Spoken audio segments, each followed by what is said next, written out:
People be careful, please.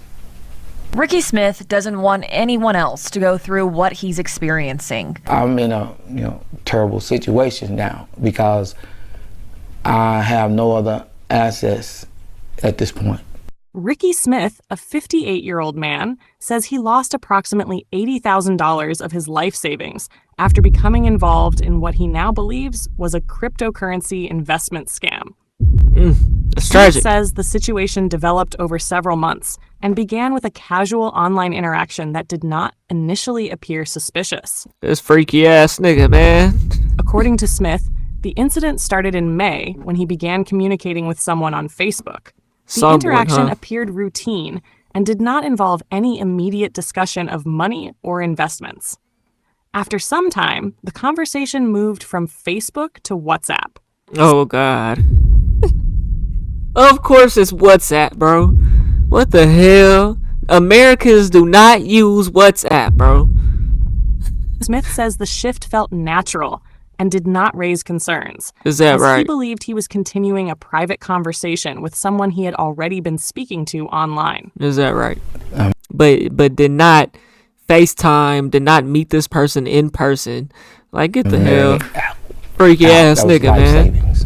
Once communication moved to WhatsApp, Smith says the woman he was speaking with began discussing cryptocurrency investing. She eventually connected him with... What women know about investments? 9.9 out of 10 don't know shit about investments. what she described as a cryptocurrency investment opportunity. Is that right? Smith says the investment platform he was shown appeared legitimate. Is that He right? reports that the website displayed account balances, transaction histories, and Account apparent balances. gains, all of which Transaction history. What? Huh? This don't even make sense, bro. If you're getting the app, so she's sending you a screenshot. Oh, God. contributed to How dumb can people really be in life, bro? his God belief damn. that the investment was real. So I decided You'll to never try, get it back. Okay, well, I'll just try just to test the water, and I'll put, $500 in there first and see what happens, And when I put 500, But you didn't download that app yourself and put your, oh my in there God. was a gain, and I was able to get it out. Oh, is that Smith right? says he initially decided to test the investment with a small amount of money. Oh, so they give you your money back and some, huh? Oh, they investing in the investment. They invested in a scam. $500 to see how the process worked and whether he could access his funds. According to Smith, he was able to withdraw that money successfully. This early withdrawal played a significant role in his decision-making. Right, I bet as it it did. reinforced the impression that the platform was legitimate and functional. After seeing played with apparent your gains and being able to withdraw funds, Smith says he began depositing larger amounts. He states that the individual he was communicating with encouraged him to allow the account to grow rather than withdrawing profits. Right. Smith says he was told that keeping the money invested would increase his returns over time. But the more I kept So they're guaranteeing that, huh? putting in and I was gaining, I didn't really just take it right back out. At this He point, thinks he's gaining. He don't even know what the fuck. Nigga can hop on Google. You know how to work Facebook and WhatsApp, nigga, but you don't know how to Google Bitcoin, the price of Bitcoin, the price of whatever crypto you're and how much percent it's changed in the last week or ever since you put money in. These niggas retarded. Smith believed he was making reasonable investment decisions I bet he did, based on what he could see within the platform. As Smith continued to add funds, the account balance displayed on the site continued to increase. Smith says this reinforced his confidence and reduced his sense of urgency to withdraw money. He believed the investment was performing well and assumed he would be able to access his funds when needed. He did not believe there was any immediate risk involved. The situation changed when Smith attempted to withdraw a larger amount from the account.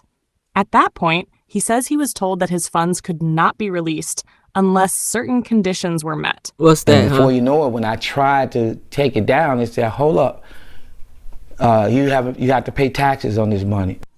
Specifically, Yeah, at Smith the end of says the year he when was you file your informed that he taxes. needed to pay taxes on the money before a withdrawal could be Is processed. that right? He reports that this requirement was presented as standard procedure. Nah, they getting clever with that scam shit, bro. They playing that shit good. They gonna give him his money back, but he gotta pay taxes on it though.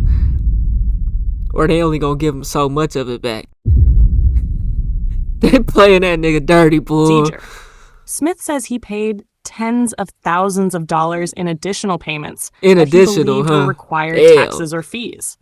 Each time he made a payment, he expected that the withdrawal would be approved. Instead, he says he was told that further payments were necessary. Is that These right? requests continued, even after he had already paid significant amounts beyond his original investment. Dummy. Eventually, Smith says he was told that he would need to pay an additional $48,000 to become a VIP member in order to access his funds. What? At that point, Smith says he realized something was wrong. Yeah, He damn states that right. the repeated demands for money, 48,000? combined with the inability to withdraw any funds, made it clear that he was no longer dealing with a legitimate investment platform. You think I so, knew huh? I was got at that point. By the time Yeah, Smith he knew he was recognized the got. situation as a scam, he says he no longer had access to his funds. Yep. He reports As that soon as you set that shit away, you didn't have access, nigga. the money he invested, which he describes as his life savings, was gone. Smith says the loss has had a serious financial impact on his life and has left him in a difficult situation. Smith has since filed a police report and contacted federal agencies in an effort to recover his money You're not getting or prevent shit. similar incidents from happening to others. He says he decided to share his experience publicly to warn others about the risks associated with online cryptocurrency investments. Crypto scams are, quickly becoming one of the biggest scams we see. There's nothing low risk about investments in general, especially cryptocurrency investments. Particularly Yeah, those right. that originate through social media or private messaging platforms. Consumer protection experts say cases like Smith's are becoming increasingly common. I bet so, and it's them older folks, too. According to the Better That's Business getting Bureau, got. cryptocurrency-related scams are one of the fastest growing categories of fraud. These scams often involve fake investment platforms that are designed to appear legitimate and allow victims to see fabricated gains while preventing actual withdrawals. Why wouldn't you just download the app Daniel yourself, Irwin bro? of the Better Business Bureau in the Mid-South region says investment scams involving cryptocurrency frequently promise high returns with minimal risk. He says this combination should always be treated as a warning sign. Irwin emphasizes that there is no such thing as a low-risk investment, especially when it comes to It's all cryptocurrency, risky. which is inherently volatile. Experts note that scammers often rely on gradual trust building rather than immediate pressure. By allowing small withdrawals early on, scammers can convince victims that the platform is real. Once confidence is established, victims are encouraged to invest larger amounts. When victims attempt to withdraw substantial funds, new fees, taxes, or membership requirements are introduced to extract additional money. Smith says that looking back, the early success of the small investment was what convinced him to continue. Mm-hmm. That it Scamming did. is really real out here. You're damn And right. I'm one of the prime examples why I want to get this message out. People be careful, please. I'm in a terrible situation now because Nigga, you could have gave me that money to invest it for you, bro. No cap, I could have gave you some real returns. I have no other I could have gave you at least a knowledge. You could have paid me $500. I could have gave you some knowledge, nigga. Shit. access at this point. I'm literally out. That was life savings. He acknowledges that at the time, the process appeared legitimate and gave him no clear reason to suspect fraud. He says the scam was not obvious until the repeated payment demands made it impossible to access his money. Law enforcement agencies continue to warn the public about cryptocurrency investment But do scams, nothing about it. particularly those that begin on social media platforms. They advise individuals to be cautious of unsolicited investment advice. Quit being a freaky ass nigga on Facebook and Instagram and Telegram. You know what I'm saying?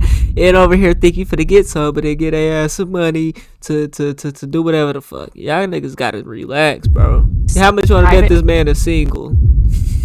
Ain't got no kids. That boy down bad, man. Investment opportunities and platforms that require upfront payments to release He funds. was sending the shorty money, Taylor, so-called investor. That's just what he's saying. He's trying to play it off as a crypto scam. That nigga don't want to go out for simping.